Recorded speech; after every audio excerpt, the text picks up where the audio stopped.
Thinking like an engineer, avoiding pitfalls. How engineering principles can help us manage complex systems effectively by recognizing and avoiding common design pitfalls. I still remember coming across undergraduate calculus and physics problem sets for the first time. I would carefully apply every rule, work through the steps methodically, and arrive at a result that felt solid. Then I would check the solution. Plain wrong. That's common the first time you do something. No matter how smart you think you are, chances are you're going to get it wrong, often without realizing it. As Wendell Phillips put it, what is defeat? Nothing but education, nothing but the first step to something better. Wendell Phillips, not Bruce Lee as you might have thought. Sure, the realization is uncomfortable, but it is healthy. It forces you to accept that smarts and effort are not enough. You need feedback as well. You need to understand how things actually work. In fact, being right the first time can be a curse. If your early successes are driven by luck or by a forgiving environment, you internalize the wrong lesson. You repeat the same approach with more confidence until the system stops forgiving you. Nicholas Taleb wrote about this in Fooled by Randomness when he said that the most dangerous investors are those who were lucky in the past. While I was struggling with calculus and physics, trying to understand why my answers were wrong, I remember watching political debates on TV, too. The contrast was striking. People spoke with enormous confidence about genuinely complex topics, with no mechanism to receive objective feedback. No equivalent of checking the solution to find out how wrong you might be. That's the hard part. In most real-world problems, there's no answer key. But we don't want to be like those debaters, do we? So how can we tell whether we're right or wrong? How do engineers think about complex systems? Engineers design, build, and maintain complex systems all the time. Distributed critical software systems with high traffic are a great example. They are made of many interacting components. They evolve over time, and they often behave in unexpected ways. And these systems work remarkably well most of the time. Even though human systems are arguably even more challenging to manage than digital ones, I'd argue that many lessons from software architecture and systems design transfer directly to management, whether in private companies or public administration. Not as metaphors, but as structural insights about how complex systems behave, how they evolve, and how we can manage them effectively. In the following sections, I'd like to share some of these insights, starting with the pitfalls we should avoid, because sometimes understanding what not to do is more important than knowing what to do. Measure what matters, but beware of metrics. Statistics are like bikinis. What they reveal is suggestive, but what they conceal is vital. Aaron Levinstein. In software architecture, when systems grow beyond trivial size, intuition stops scaling. We need something called observability. Observability is the ability to understand what a system is doing from its outputs. Its classical pillars are logs, which tell us what happened and when, metrics, which are numerical indicators of performance and behavior, and traces, which are records of how requests flow through the system. Observability is the foundation for understanding reality rather than narratives. It allows you to see where the system is slow, where it fails, and where it behaves in unexpected ways. Without it, you are managing by assumption and intuition. Metrics are a key part of observability. They provide quantitative signals that can be tracked over time, compared against targets, and alerted on when they deviate from expected ranges. But metrics can also be dangerous. When you optimize for a specific metric, you risk distorting the system's behavior in unintended ways. This is known as Goodhart's law. When a measure becomes a target, it ceases to be a good measure. Observability is arguably not unique to software. Economies, organizations, and public policies rely on indicators. GDP is a common example. It tries to measure economic success, but it also creates perverse incentives. If you break your arm and go to the hospital, GDP goes up. Economic activity increases. From the metrics perspective, broken arms are good. It's an extreme example, but it illustrates the point. The key isn't to abandon metrics, it's to treat them as instruments, not objectives, and to be aware of their limitations, checking in regularly to see whether they still reflect the underlying reality you care about. Donella H. Meadows explores many such examples in Thinking in Systems, showing how optimizing for a single metric often leads systems to behave in absurd or harmful ways. Another example in this book had to do with traffic in New York City. Due to an event, certain streets were closed to cars. The result was that overall traffic improved. Contrary to intuition, closing streets made traffic flow better. This is something that you can actually model mathematically. Recognize the symptoms of poor design observability, even when well-designed, is necessary but not sufficient. Seeing what's happening doesn't automatically produce good systems. You also need principles that guide how systems should be structured and evolved.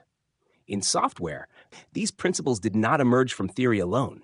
They were distilled by people who built systems, broke them, maintained them, and suffered the consequences. Over time, they captured their experience in guidelines, best practices, and design patterns. Robert C. Martin, also known as Uncle Bob, is a well-known software engineer and author. He didn't just focus on describing best practices. He also described the symptoms of poor software design in agile software development, principles, patterns, and practices. The interesting question is whether these symptoms are specific to software or whether they apply to any complex system, including organizations and institutions. Rigidity. The system is difficult to change. Small modifications require disproportionate effort and coordination. Do you recognize this in your organization? Even minor changes require long approval processes, multiple committees, and extensive documentation. The result is that change becomes so costly that people avoid it altogether. It's not about ideology, but about the structure of the system itself. Ensuring modularity and clear interfaces can help reduce rigidity. In organizations, this could mean defining clear roles and responsibilities, decentralizing decision-making, and empowering teams to make changes within their domains without excessive oversight. Corruption loves rigidity because it creates opaque, entangled systems where power can be abused without accountability. Clear separation of powers helps reduce rigidity and promote transparency. Fragility. Changes tend to break things in unexpected places. This one can be tricky because traceability is often challenging in human systems. When something breaks, it's often hard to know exactly why. The lack of clear feedback loops means that people often cannot learn from failures, leading to a culture of fear and avoidance. The way we avoid fragile systems in software is by writing tests that verify that changes don't introduce regressions.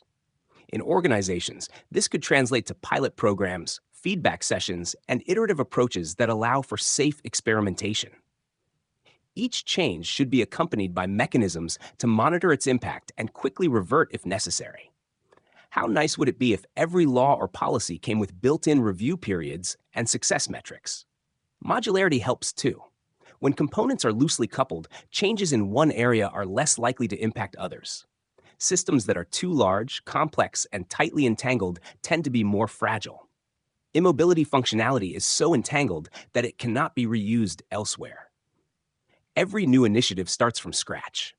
This is common in organizations where departments operate in silos, duplicating efforts instead of sharing knowledge and resources. Encouraging collaboration, sharing knowledge, and creating reusable processes can help mitigate immobility. This has as much to do with organizational culture as it does with structure. A learning organization that values knowledge sharing is less likely to suffer from immobility. Following Westrom's organizational culture model, generative cultures that promote cooperation and information flow are better equipped to reuse and adapt existing solutions. Viscosity. Doing the right thing is harder than doing the wrong thing. Workarounds become the norm because the system resists good practices. When your code is hard to test, developers might skip writing tests altogether. When deployment processes are cumbersome, teams might avoid frequent releases.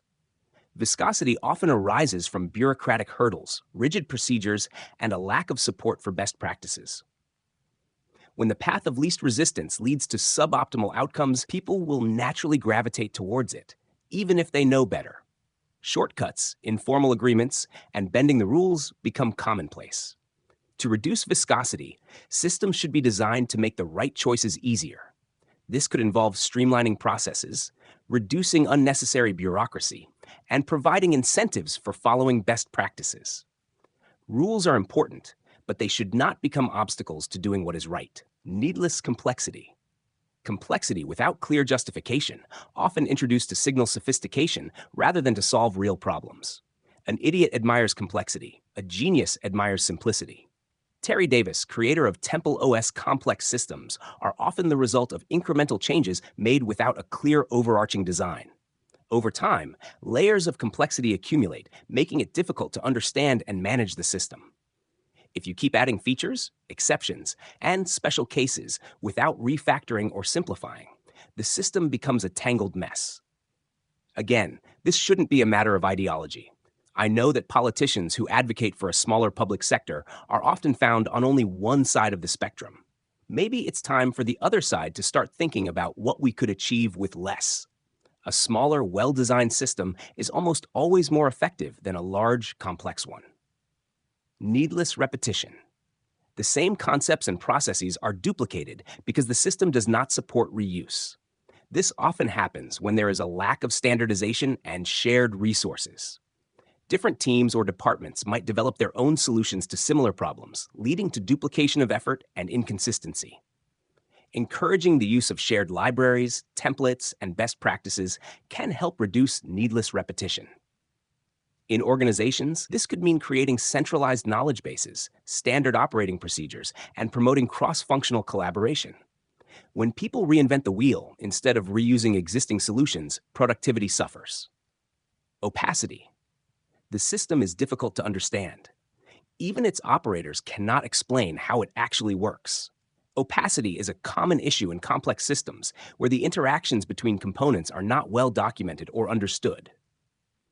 This can lead to confusion, miscommunication, and errors. When people cannot see how their actions impact the system, they are less likely to make informed decisions. Transparency is key to reducing opacity. Clear documentation, open communication, and accessible information can help people understand the system better. This is especially important in organizations where lack of transparency can lead to mistrust and disengagement. When people do not understand how decisions are made or how processes work, they are less likely to feel invested in the system. Conclusion. Even though Agile software development, principles, patterns, and practices was first published in 2002, it is arguably still a relatively young discipline. I believe it's only a matter of time before principles from software engineering become mainstream in other domains, as they address universal challenges of complexity, change, and systemic behavior, and software provides an ideal playground for experimenting with these ideas. I don't think it's a coincidence that many of the most successful organizations today come from the tech sector. Do you recognize any of these anti-patterns in your organization? Which ones stand out the most?